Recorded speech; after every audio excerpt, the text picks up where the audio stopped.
السلام عليكم ورحمة الله وبركاته والعيال كسو هذا فيديو كله إن شاء الله ما أنتو حان ربا إنان كهالله سيدا هورين كوكو شيغي وحان بلابايا عشر كسابسن تاريخ دا لوقادها programming dad badan ayaa waxay dhahaniyay luqadaha si fiican aan rabnaa inaan u dhaxgalno laakiin waxaan rabnaa inaan fahanno taariikhdoodii meeshii ka imaadeen sidii ku bilowdeen waxyaalo badan marka waxaan rabaa maanta inaan ku bilaabo HTML luqada la yiraahdo laakiin HTML waxa ka horeysa yaa HTML bilaabay soo qofkii bilaabay in laga hadlo way marka hore waxaan ka hadlayaa nin la yiraahdo maanta Tim Berners-Lee wuxuu ahaa Tim Berners-Lee nin science-yahan ah oo ka soo jeedo wadankaas UK marka ninkan Tim Berners-Lee la yiraahdo wuxuu ahaa nin dhinaca electronic iyo waxyaalaha electronic aad u xiiseenayo markuu dhalinyarada ahaa wuxuu ka soo jeeday qoys aabihiis oo nin oo ahaa electronic iyo waxyaalaha science-ka waxaas ku fiican marka asaga laftirkiisa cunug ahaan wuxuu xiiseyn jiray dhinacan electronics iyo waxyaalahaas wuxuuna ka shaqeyn jiray qalabka lagu maamulo tareenada iyo jidadka tareenada lagu maamulo marka asagoo arrimahaas xiiseenayo ayuu jaamacad galay wuxuu galay jaamacadda Oxford University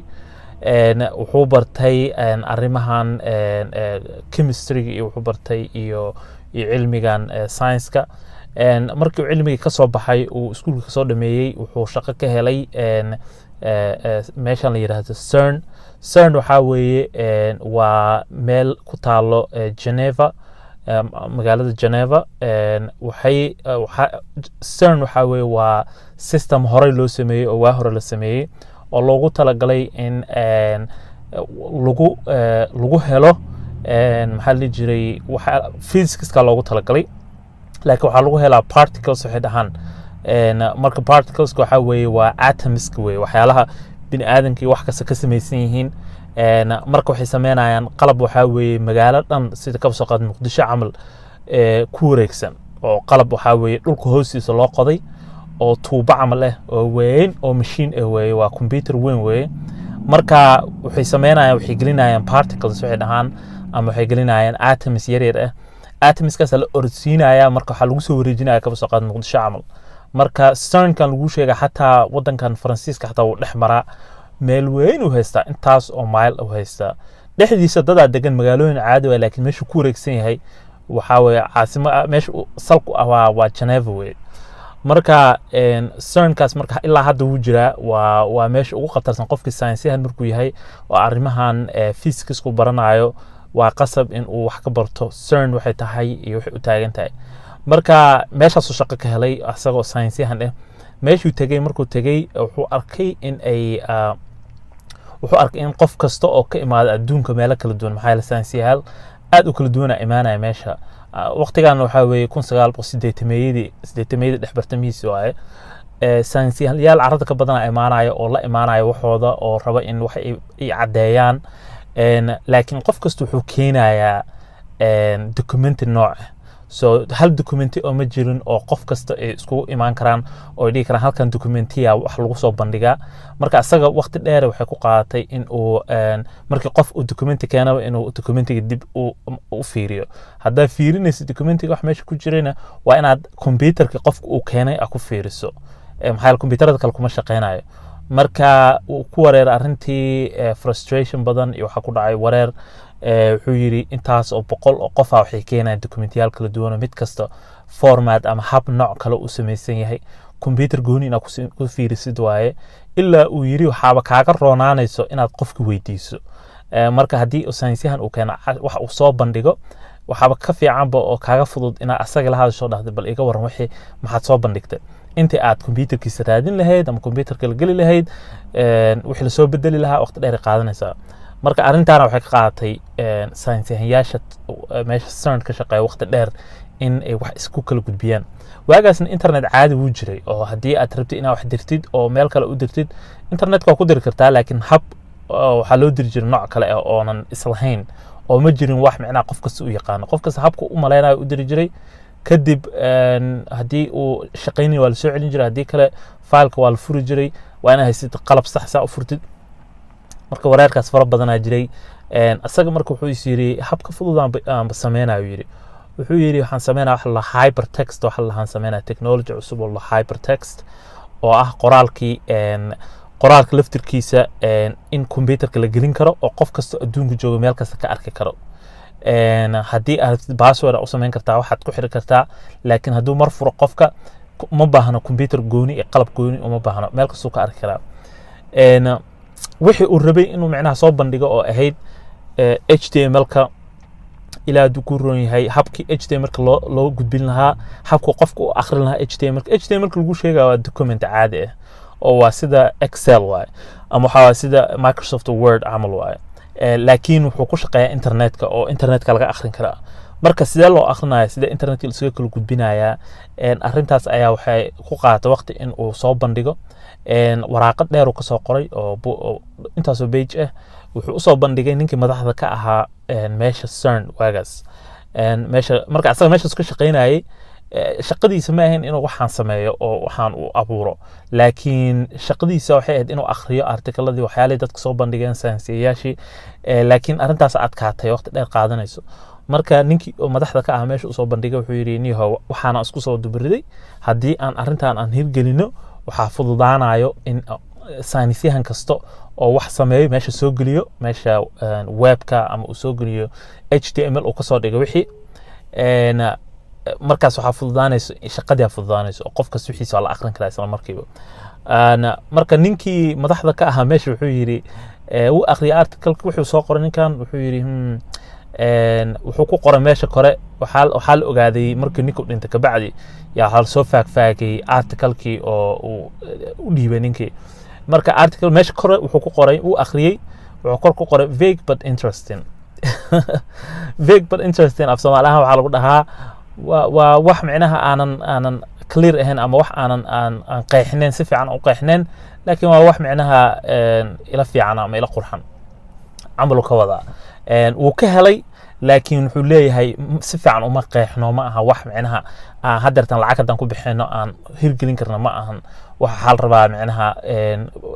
sidii loo hirgelin lahaa in meesha soo bandhigo wixii oo dhan waa taqaanaa dadkan saynisyahka oo ka shaqeeya projectyaasha waaweyn science-ka waagaasna science-ka cirka ku jiray marka wixii waa inaad si fiican u soo qeexdo oo si xisaab camal oo qof kasta uu sameyn karo inaad soo qeexdo haddii kale haddaad hasaana u maleynaa inay taasana ku fiican isku daynasaan ma shaqeynayso taas marka wuxuu yiri kor uu ku qoray vague but interesting article-ku ku jira internet-ka waa ka helaysaan ninkii la jiro Tim marka wuxuu sameeyay wuxuu yiri okay iska baxay wixii iska sii bilaawday asaga marka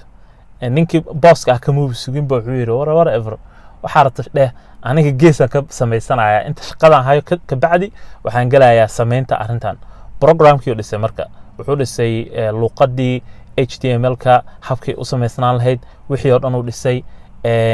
uu isku dubariday sidii protocol-kii wuxuu sameeyay HTML-ka wuxuu sameeyay URI wuxuu dhihi jiray asaga URI oo hadda URL la dhaho oo u taagan uniform wuxuu taagan tahay uniform inta igu qoran tahay waxa la dhahaa uniform resource identifier macnaha waxa weeye waa meeshii laga garan lahaa information kan meesha ku jiro marka hadaad rabtid in article akhrisid ama wax akhrisid meesha aad ka raadineed waa intee waa URL-ka waa meesha linkiga weeye marka taas uu sameeyay wuxuu kale sameeyay wax la dhaho HTTP hypertext protocol hypertext transfer protocol HTTP waa taqaanaa hadda website hadaa gasho meesha kale waxa ku qoran HTTP marka qaarkood waxa ku qoran HTTPS ku qoran oo S u taagan tahay waa secure u taagan tahay marka taas uu qoray HTTP marka wuxuu sameeyay article-ka ugu horeeyay uu soo galiyay internet-ka waxay ahayd 1900 iyo saan filanayo 1990 inay ahaydaan jeclahay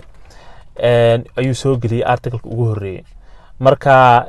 wuxuu sameeyay marka article-kaas uu soo galiyay meesha laakiin waagaas wax dad kuma jirin sababtoo ah kaligiisa ku jira internet-ka article-kiisa wax akhrin kara ma lahan maxaa yeelay taqaanay ma lahan wuxuu sameeyay marka 1991 article-ka ugu horeeyay soo galiyay wuxuu sameeyay marka wax la dhaho uu baxay code-kii free ka dhiga horta wuxuu sameeyay marka hore wuxuu yiri okay haddii aan rabo in ay dadka ayaga wax soo galiyaan oo qof kale wax soo galiyo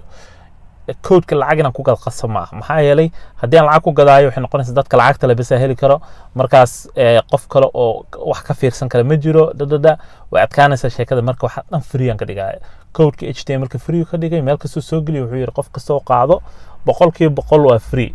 marka codekaas wuxuu free ka dhigay 1993 93 markuu ka dhigay 94 marka 1994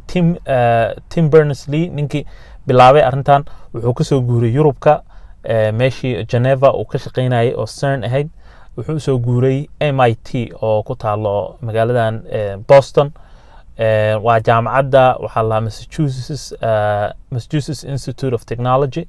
waa jaamacadaha technology Mareykanka ugu sareeyo yuu ku soo guuray 94 wuxuu bilaabay company la dhaho ama wuxuu bilaabay organization la dhaho World Wide Web Consortium oo loo yaqaan W3C waa organization ka qaabilsan in ay wixii isku dubaridnaadaan oo qof kasta uu fiirin karo internetka qof kasta wuxuu rabo soo gelin karo internetka marka arinta markuu bilaabay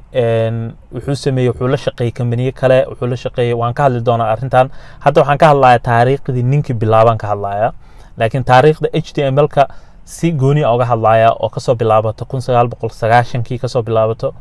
ilaa iyo hadda aan joogno meeshii marayso videoyaal badan oo uga hadlaya insha Allah ilaa dhowr video marka wuxuu sameeyay markuu soo guuray meeshii wuxuu bilaabay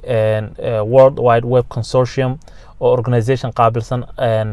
sida internetka iskugu xiriirsami lahaa wuxuu sameeyo kale wuxuu bilaabay 2009kii wuxuu bilaabay World Wide Web Foundation oo organization u ololeyso xurriyadda internetka iyo internetka inuu macnaha xurriyadda marka ilaa hadda wuxuu ka shaqeeyaa ninkii MIT ayuu joogaa jaamacadda MIT internetka daglis magaciisa waa daawan kartaa videoyaal badan oo ka hadlaya arrintan sidii wax u sameeyay wixii oran marka taariikhdaas ayuu ku bilaabay video soo socda insha Allah waxaan ka hadli doonaa hadduu Ilaahay yiraahdo HTML ka si ku bilaabatay noocee ahayd bilaawga sidee u ekayd Ilaahay duu guuroon yahay yaa hirgeliyay waxaan ka hadli doonaa browserska browserka ugu horeeyay oo Netscape la dhaho magac kale lahaan jiray oo ka horeeyay sidee iskula shaqeeyeen browserska iyo luqadaha sida HTML sidee iskula shaqeeyeen waxaan ka hadli doonaa noocyada HTML oo kala baxdo oo versionska wax la dhaho goormee caan noqotay sidee dadku ku bilaabeen isticmaalaan waxaas aan ka hadli doonaa insha Allah subscribe channelka si aad macnaha uga faa'iideysato oo ka barato waxyaalahan luqado kale waan ka hadli doonaa HTML markaan dhameeno CSS aan ka hadlaynaa waxaan ka hadlaynaa JavaScript waxaan ka hadlaynaa luqadaha oo dhan PHP sidee ku bilaabatay taariikhda PHP laftirkeeda waa taariikh qatar ah taariikh badan aan ka hadlaynaa Java waxaan ka hadlaynaa C waxaan ka hadlaynaa luqadahaas oo dhan marka insha Allah subscribe si aad u heshid video noocan ama ka badan khayr aan rajeynaa aad u mahadsantiin dhamaan dadkii subscribe dhahay insha Allah wixii su'aalana waxay u soo diri kartaan Facebook-gayga ama email-kayga meeshaas ku jiro aad baa u mahadsantiin dhamaantiin assalaamu calaykum waraxmatullaahi wabarakaatuh